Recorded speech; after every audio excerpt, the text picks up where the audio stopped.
வணக்கம். மதிமுகம் செய்திகள். இன்றைய முக்கிய நிகழ்வுகளை பார்ப்பதற்கு முன்பாக தலைப்பு செய்திகளை பார்க்கலாம். தமிழ்நாட்டில் கோடை விடுமுறை முடிந்து இன்று பள்ளிகள் திறப்பு. மாணவர்களுக்கு உற்சாக வரவேற்பு. பள்ளி கல்வித்துறை சார்பில் கல்வி உபகரண பொருட்கள் வழங்கும் திட்டம் முதலமைச்சர் மு.க.ஸ்டாலின் துவக்கி வைத்தார். அண்ணா பல்கலை மாணவி வன்கொடுமை வழக்கு ஞானசேகரனுக்கு ஆயுள் தண்டனை விதித்து சென்னை மகளிர் நீதிமன்றம் உத்தரவு. செஸ் தொடரில் தமிழ்நாட்டு வீரர் குகேஷ் அபார வெற்றி. உலகின் நம்பர் 1 செஸ் சாம்பியன் மேக்னஸ் கால்சனை வீழ்த்தி அசத்தல். தமிழ்நாட்டில் புகைக்கும் வயதை உயர்த்த வேண்டும். பாமக தலைவர் அன்புமணி ராமதாஸ் வலியுறுத்தல்.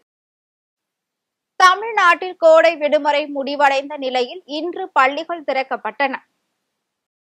தமிழ்நாட்டில் ஏப்ரல் 25ஆம் தேதி முதல் பள்ளிகளுக்கு கோடை விடுமுறை விடப்பட்டிருந்தது. 36 நாட்கள் விடுமுறைக்கு பிறகு இன்று மீண்டும் பள்ளிகள் திறக்கப்பட்டன. அனைத்து பள்ளிகளிலும் தூய்மை பணிகள் மேற்கொள்ளப்பட்டுள்ள நிலையில் புதிய கல்வியாண்டை தொடங்கும் உற்சாகத்துடன் மாணவர்கள் நுழைந்தனர். அனைத்து பள்ளிகளிலும் இன்று புதிய மாணவர்களை வரவேற்கும் நிகழ்ச்சிகளும் ஏற்பாடு செய்யப்பட்டுள்ளது. கோடை விடுமுறைக்கு பின்னர் வந்த மாணவர்களுக்கு பள்ளி ஆசிரியர்கள் இனிப்பு வழங்கியும் வரவேற்றனர். இந்நிலையில் அரசு மற்றும் அரசு உதவி பெறும் பள்ளிகளில் படிக்கும் மாணவ மாணவிகளுக்கு விலையில்லா புத்தகங்கள், நோட்டு புத்தகங்கள் வழங்கப்பட உள்ளது. அது மட்டும் இன்றி புத்தக பை, காலணிகள், சீருடைகள் உள்ளிட்டவை மாணவர்களுக்கு வழங்கப்பட உள்ளது. புத்தகங்கள் உள்ளிட்ட அனைத்தும் ஏற்கனவே பள்ளிகளுக்கு அனுப்பப்பட்ட நிலையில் அவை தலைமை ஆசிரியரிடம் ஒப்படைக்கப்பட்டுள்ளது. மேலும் பள்ளிக்கு வரும் குழந்தைகளை உற்சாகத்துடன் வரவேற்க வேண்டும் என்று தலைமை ஆசிரியர்களுக்கு பள்ளி கல்வித்துறை சார்பில் அறிவுறுத்தப்பட்டுள்ளது. அரசு மற்றும் அரசு உதவி பெறும் பள்ளி மாணவர்களுக்கு முதலமைச்சர் மு.க.ஸ்டாலின் விலையில்லா பாட புத்தகங்களை வழங்கினார். தமிழ்நாட்டில் ஏப்ரல் 25ஆம் தேதி முதல் பள்ளிகளுக்கு கோடை விடுமுறை விடப்பட்டிருந்தது. 36 நாட்கள் விடுமுறைக்கு பிறகு இன்று மீண்டும் பள்ளிகள் திறக்கப்பட்டன. இந்நிலையில் அரசு மற்றும் அரசு உதவி பெறும் பள்ளிகளில் படிக்கும் மாணவ மாணவிகளுக்கு விலையில்லா புத்தகங்கள், நோட்டு புத்தகங்கள் வழங்கப்பட உள்ளதாக தெரிவிக்கப்பட்டது. அதன்படி பள்ளி கல்வித்துறை சார்பில் கல்வி உபகரண பொருட்களை வழங்கும் திட்டத்தை சென்னை திருவல்லிக்கேணி லேடி வெலிங்டன் மேல்நிலைப் பள்ளியில் முதலமைச்சர் மு.க.ஸ்டாலின் தொடங்கி வைத்தார். மாணவர்களுக்கு பாட நூல்கள், சீருடைகள், நோட்டு புத்தகங்கள் மற்றும் கல்வி உபகரண பொருட்களை முதலமைச்சர் மு.க.ஸ்டாலின் வழங்கினார். அண்ணா பல்கலைக்கழக மாணவி பாலியல் வன்கொடுமை செய்யப்பட்ட வழக்கில் குற்றவாளி ஞானசேகரனுக்கு ஆயுள் தண்டனை வழங்கி சென்னை மகளிர் நீதிமன்றம் தீர்ப்பளித்தது. சென்னை அண்ணா பல்கலைக்கழக மாணவியை பாலியல் வன்கொடுமை செய்த வழக்கில் 2024ஆம் ஆண்டு டிசம்பர் 25ஆம் தேதி ஞானசேகரன் கைது செய்யப்பட்டார். அவருக்கு எதிரான வழக்கை உயர் நீதிமன்ற உத்தரவின் அடிப்படையில் 3 பெண் IPS அதிகாரிகள் அடங்கிய சிறப்பு புலனாய்வு குழு விசாரித்தது. பிப்ரவரி மாதம் சென்னை சைதாப்பேட்டை நீதிமன்றத்தில் குற்றப்பத்திரிகை தாக்கல் செய்தது. இந்த வழக்கை சென்னை உயர்நீதிமன்ற வளாகத்தில் உள்ள போக்சோ சிறப்பு நீதிமன்ற நீதிபதி ராஜலட்சுமி விசாரித்தார். 29 அரசு தரப்பு சாட்சிகள் விசாரிக்கப்பட்டு அனைத்து விசாரணையும் முடிவடைந்ததை அடுத்து கடந்த மாதம் 28ஆம் தேதி தீர்ப்பு வழங்கப்பட்டது. ஞானசேகரனுக்கு எதிராக 11 குற்றச்சாட்டுகள் நிரூபிக்கப்பட்டுள்ளதாகவும் கூறி அவரை குற்றவாளி என அறிவித்த நீதிபதி ராஜலட்சுமி ஜூன் 2ஆம் தேதி தண்டனை விவரங்கள் தெரிவிக்கப்படும் என அறிவித்திருந்தார்.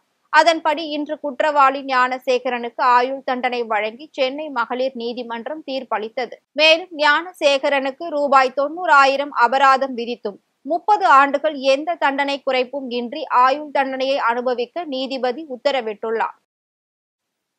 செஸ் தொடரில் உலகின் நம்பர் 1 செஸ் சாம்பியன் மேக்னஸ் கால்சனை வீழ்த்தி தமிழ்நாட்டு குகேஷ் அபார வெற்றி பெற்றார்.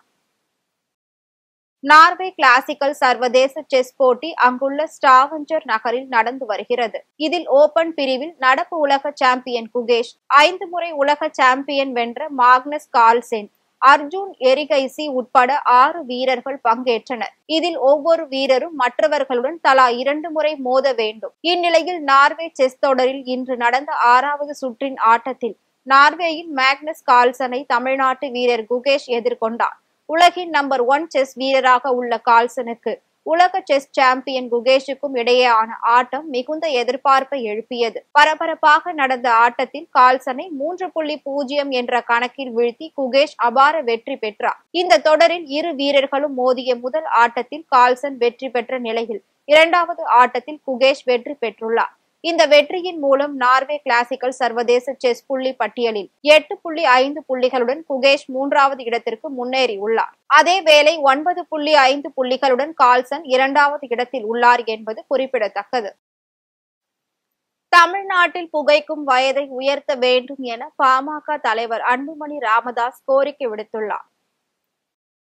இது குறித்து பாமக தலைவர் அன்புமணி ராமதாஸ் வெளியிட்டுள்ள அறிக்கையில், தேசிய அளவில் புகைப்பிடிப்பதற்கான குறைந்தபட்ச வயதை 21ஆக உயர்த்த செய்யும் சட்டம் கடந்த 21ஆம் ஆண்டிலேயே தயாரிக்கப்பட்ட போதிலும் இன்னும் தமிழக அரசு அதனை நிறைவேற்றப்படவில்லை என சுட்டிக்காட்டினார். பொது இடங்களில் புகைப்பிடிப்பதை தடை செய்யும் சட்டத்தையே முறையாக செயல்படுத்தாத காரணத்தால் பெண்களும் குழந்தைகளும் மிக கடுமையாக பாதிக்கப்படுவதாக அன்புமணி குற்றம் சாட்டினார். இந்த சிக்கல்களுக்கு நிரந்தர தீர்வு காணும் வகையிலும் புகைப்பிடிப்பதற்கான குறைந்தபட்ச வயதை 21ஆக உயர்த்தும் சட்டத்தை ஒன்றிய அரசும் தமிழக அரசும் உடனடியாக நிறைவேற்ற வேண்டும் என்ற இந்த வரம்பை ஆண்டுக்கு 1 வயது வீதம் உயர்த்துவதன் மூலம் இன்னும் சில ஆண்டுகளில் இந்தியா, குறிப்பாக தமிழ்நாட்டை புகைப்பிடிக்கும் வழக்கமில்லாத மாநிலமாக மாற்ற வழிவகுக்கும் என அன்புமணி ராமதாஸ் வலியுறுத்தினார்.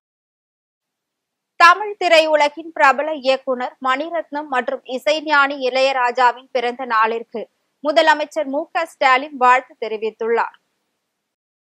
இசைஞானி இளையராஜா இன்று தனது 82வது பிறந்த நாளை கொண்டாடி வருகிறார்.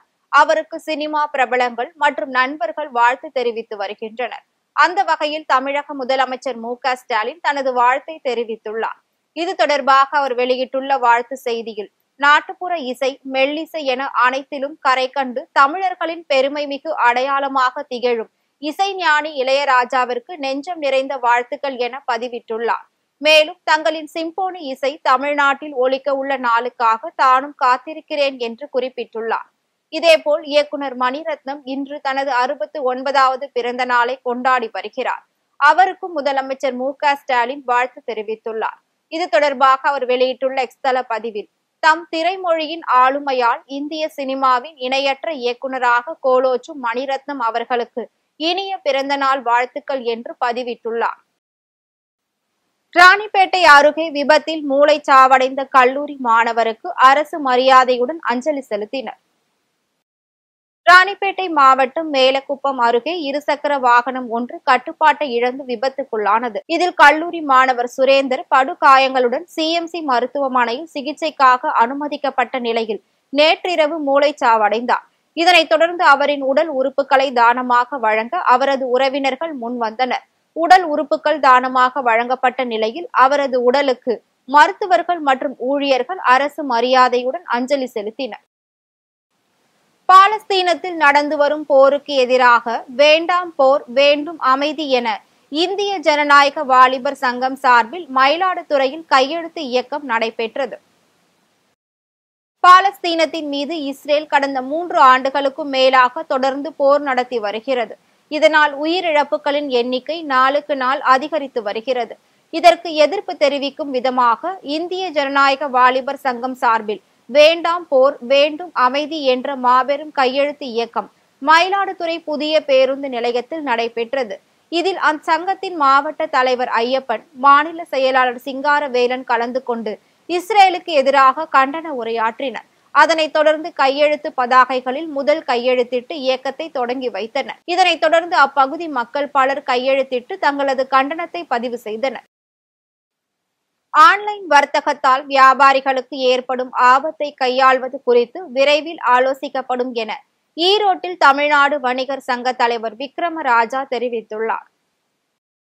ஈரோடு நேதாஜி காய்கறி சந்தையில் மொத்த வியாபாரிகள் சங்கத்தின் பெயர் பலகை மற்றும் நேதாஜி சந்தையில் தமிழ் பெயர் பலகை திறப்பு விழா நடைபெற்றது. இதில் தமிழ்நாடு வணிகர் சங்கங்களின் பேரமைப்பு தலைவர் விக்ரமராஜா சிறப்பு அழைப்பாளராக கலந்து கொண்டு அதனை திறந்து வைத்தார். பின்னர் செய்தியாளர்களிடம் பேசிய அவர், வணிகர் நலவாரிய உறுப்பினர்களுக்கான நிதியை 5 லட்சம் ரூபாயாக உயர்த்தி வழங்கியதற்கும் மே 5ஆம் தேதி வணிகர் தினமாக அறிவித்ததற்கு தமிழ்நாடு முதலமைச்சருக்கு நன்றி தெரிவித்தனர். தொடர்ந்து பேசிய அவர், காய்கனி அங்காடிகளில் நிரந்தர கடைகளுக்கு சுங்கம் வசூலிக்க கூடாது என்றும், தற்காலிக கடைகளுக்கு மட்டுமே சுங்கம் வசூலிக்க வேண்டும் என்ற அரசாணையை தமிழக அரசு மாற்ற வேண்டும் என கோரிக்கை விடுத்தார். மேலும் ஆன்லைன் வர்த்தகம் வியாபாரிகளின் வாழ்வாதாரத்தை சிதைப்பதால் அவற்றை எவ்வாறு கையாள்வது என்பது குறித்து தமிழ்நாடு, கேரளா மற்றும் லட்சத்தீவு உட்பட 7 மாநில சங்க நிர்வாகிகளுடன் ஆலோசிக்கப்படும் என தெரிவித்தார். மே 5 வணிகர் தின நாளாக அரசாணை அறிவிக்கப்பட்டதற்கு எங்கள் நெஞ்சார்ந்த நன்றியினை தெரிவித்துக் கொள்கிறோம். மேலும் உள்ளாட்சி, நகராட்சி, வாடகை பிரச்சனைகள், இங்கு கட்டிடங்களுக்கு வரி பிரச்சனைகள் அனைத்திற்கும் தீர்வு காணுவோம் என்பதை உறுதியளித்திருக்கிறார்கள். ஆகவே அது விரைவாக தலைமைச் செயலகத்தில் பேசப்பட்டு நல்ல முடிவுகளை எடுக்க இருக்கிறோம் என்பதை இந்த வேளையிலே நான் தெரிவித்துக் கொள்கிறேன். அதே போன்று இந்த ஈரோடு மாவட்டத்திலே இந்த காய்கறி பழ மார்க்கெட் வாகனம் கடை நடத்துவதற்கு அரசு அனுமதி அளித்திருக்கிறது. அதே போன்று அங்கு சுங்க கட்டணம் வசூலிப்பதற்கும் அரசு அனுமதி அளித்திருக்கிறது. சுங்க கட்டணம் என்று சொன்னால் தற்காலிக கடைகளுக்கு மட்டுமே சுங்க கட்டணம் வசூலிக்கப்பட வேண்டும். இங்கு நிரந்தர கடைகளில் சுங்க கட்டணம் வசூலிக்க கூடாது என்பது அரசாணை இருக்கிறது. சென்னை கோவிலம்பாக்கத்தில் மர்ம நபர்கள் பெட்ரோல் குண்டு வீசி சென்ற சம்பவம் பெரும் பரபரப்பை ஏற்படுத்தியுள்ளது. சென்னை கோவிலம்பாக்கத்தை சேர்ந்தவர் ஆகாஷ். இவரது வீட்டின் முன்பு இருசக்கர வாகனத்தில் வந்த மர்ம நபர்கள் சிலர் பெட்ரோல் குண்டு வீசி சென்றுள்ளனர். அதேபோல் கோவிலம்பாக்கம் சத்யா நகரை சேர்ந்த மணிகண்டன் மற்றும் சின்ன கோவிலம்பாக்கத்தை சேர்ந்த குகன் ஆகிய இருவரும் இளைஞர்களின் வீட்டின் முன்பு பெட்ரோல் குண்டை வீசி சென்றுள்ளனர். இந்த சம்பவம் குறித்து தகவல் அறிந்து வந்த மேடவாக்கம் காவல்துறையினர் அந்த நபர்கள் யார், எதற்காக பெட்ரோல் குண்டு வீசி சென்றனர் என்பது குறித்து விசாரணை மேற்கொண்டு வருகின்றனர். ஒரே பகுதியில் 3 இளைஞர்கள் வீட்டை குறிவைத்து மர்ம நபர்கள் பெட்ரோல் குண்டு வீசிய சம்பவம் அப்பகுதியில் பெரும் பரபரப்பையும் அச்சத்தையும் ஏற்படுத்தியுள்ளது. திருவண்ணாமலையில் பக்ரீத் பண்டிகையை ஒட்டி ஆடு விற்பனை களை கட்டியதால் விவசாயிகள் மகிழ்ச்சி அடைந்தனர். திருவண்ணாமலை மாவட்டம் செங்கம் கிராமத்தில் பக்ரீத் பண்டிகையை ஒட்டி செம்மறி ஆடு மற்றும் வெள்ளாடுகள் சந்தை விற்பனை நடைபெற்றது. இதில் பல்வேறு மாவட்டங்களை சேர்ந்த விவசாயிகள் தங்களது ஆடுகளை விற்பனை செய்தனர். குட்டி ஆடுகள் 7,000 ரூபாய்க்கும், பெரிய ஆடுகள் சுமார் 28,000 ரூபாய் வரை விற்பனை செய்யப்பட்டது. இதனால் விவசாயிகள் மற்றும் வியாபாரிகள் மகிழ்ச்சி அடைந்தனர். மேலும் விழா காலங்களில் ஆடுகளின் வரத்து அதிகம் இருப்பதால் ஆடுகளை ஏற்றி வரும் வாகனங்களை முறைப்படுத்த காவல்துறையினர் மற்றும் நகராட்சி நிர்வாகம் முறையான ஏற்பாடு செய்ய வேண்டும் என்று கோரிக்கை விடுத்துள்ளனர். மயிலாடுதுறை மீனாட்சி சுந்தரேஸ்வரர் கோவில் உள்ளிட்ட 3 கோவில்கள் கும்பாபிஷேகம் வெகு விமர்சையாக நடைபெற்றது. மயிலாடுதுறை மாவட்டம் தரங்கம்பாடி ஞான விநாயகர் கோவில், மீனாட்சி சுந்தரேஸ்வரர் கோவில் மற்றும் பத்ரகாளி அம்மன் கோவில்களில் கும்பாபிஷேகம் வெகு விமர்சையாக நடைபெற்றது. முன்னதாக யாகசாலை பூஜைகள் செய்யப்பட்டு மகா தீபாராதனை காண்பிக்கப்பட்டது. அதனைத் தொடர்ந்து யாகசாலையில் இருந்து கடங்கள் புறப்பட்டு சிவாச்சாரியார்களின் வேத மந்திரங்கள் முழங்க புனித நீர் ஊற்றப்பட்டு கும்பாபிஷேகம் நடைபெற்றது. இதில் தர்மபுர ஆதீனம் 27வது குரு மகா சன்னிதானம் உள்ளிட்ட திரளான பக்தர்கள் கலந்து கொண்டு சுவாமி தரிசனம் செய்தனர். தமிழகத்தில் கடந்த சில தினங்களாக தங்கம் விலை அதிகரித்து வந்த நிலையில் இன்று அதிரடியாக உச்சம் தொட்டுள்ளது. இதனால் பொதுமக்கள் அதிர்ச்சி அடைந்துள்ளனர். சென்னையில் 22 கேரட் ஆபரண தங்கத்தின் விலை சவரனுக்கு 264 ரூபாய் அதிகரித்து 78,112 ரூபாய்க்கு விற்பனை செய்யப்படுகிறது. ஆபரண தங்கம் கிராமிற்கு 33 ரூபாய் அதிகரித்து 9,764 ரூபாய்க்கு விற்பனை செய்யப்படுகிறது. வெள்ளியின் விலை கிராமிற்கு 10 காசுகள் அதிகரித்து 111 ரூபாய்க்கும், 1 கிலோ வெள்ளியின் விலை 100 ரூபாய் அதிகரித்து 1,11,000 ரூபாய்க்கும் விற்பனை செய்யப்படுகிறது. ரஷ்யாவில் மேற்கு பகுதியில் பாலம் இடிந்து விழுந்த விபத்தில் ரயில் தடம் புரண்டு 7 பேர் உயிரிழந்தனர். ரஷ்யாவின் பேல்கோ ரோட் பிராந்தியம் கிளிமோவ் நகரில் இருந்து பயணிகள் ரயில் தலைநகர் மாஸ்கோ நோக்கி சென்றது. அந்த ரயில் பிரயன்ஸ் என்ற இடத்துக்கு அருகே சென்று கொண்டிருந்த போது அங்கிருந்த மேம்பாலம் ஒன்று திடீரென இடிந்து விழுந்தது. இதனால் பாலத்தின் இடிந்த கான்கிரீட் சுவர்கள் தண்டவாளத்தின் மீது பரவி கிடந்துள்ளது. இதை அறியாமல் சென்ற ரயில் இடிபாடுகள் மீது மோதி தடம் புரண்டுள்ளது. இது குறித்த தகவலின் பேரில் மீட்பு படையினர் சம்பவ இடத்திற்கு விரைந்து வந்து பணியை மேற்கொண்டனர். எனினும் இந்த சம்பவத்தில் ரயிலில் ஓட்டுநர் உட்பட 7 பேர் உடல் நசுங்கி பரிதாபமாக உயிரிழந்தனர். மேலும் 30க்கும் மேற்பட்டோர் படுகாயமடைந்தனர். இதனை அடுத்து மீட்பு படையினர் காயமடைந்தவர்களை மீட்டு சிகிச்சைக்காக மருத்துவமனைக்கு கொண்டு சென்றனர். இந்த விபத்து குறித்து காவல்துறையினர் விசாரணை நடத்தி வருகின்றனர். மீண்டும் தலைப்புச் செய்திகள். தமிழ்நாட்டில் கோடை விடுமுறை முடிந்து இன்று பள்ளிகள் திறப்பு. மாணவர்களுக்கு உற்சாக வரவேற்பு. பள்ளி கல்வித்துறை சார்பில் கல்வி உபகரண பொருட்கள் வழங்கும் திட்டம் முதலமைச்சர் மு.க. ஸ்டாலின் துவக்கி வைத்தார்.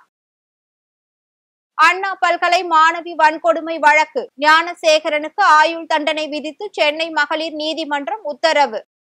செஸ் தொடரில் தமிழ்நாட்டு வீரர் குகேஷ் அபார வெற்றி. உலகின் நம்பர் 1 செஸ் சாம்பியன் மேக்னஸ் கால்சனை வீழ்த்தி அசத்தல்.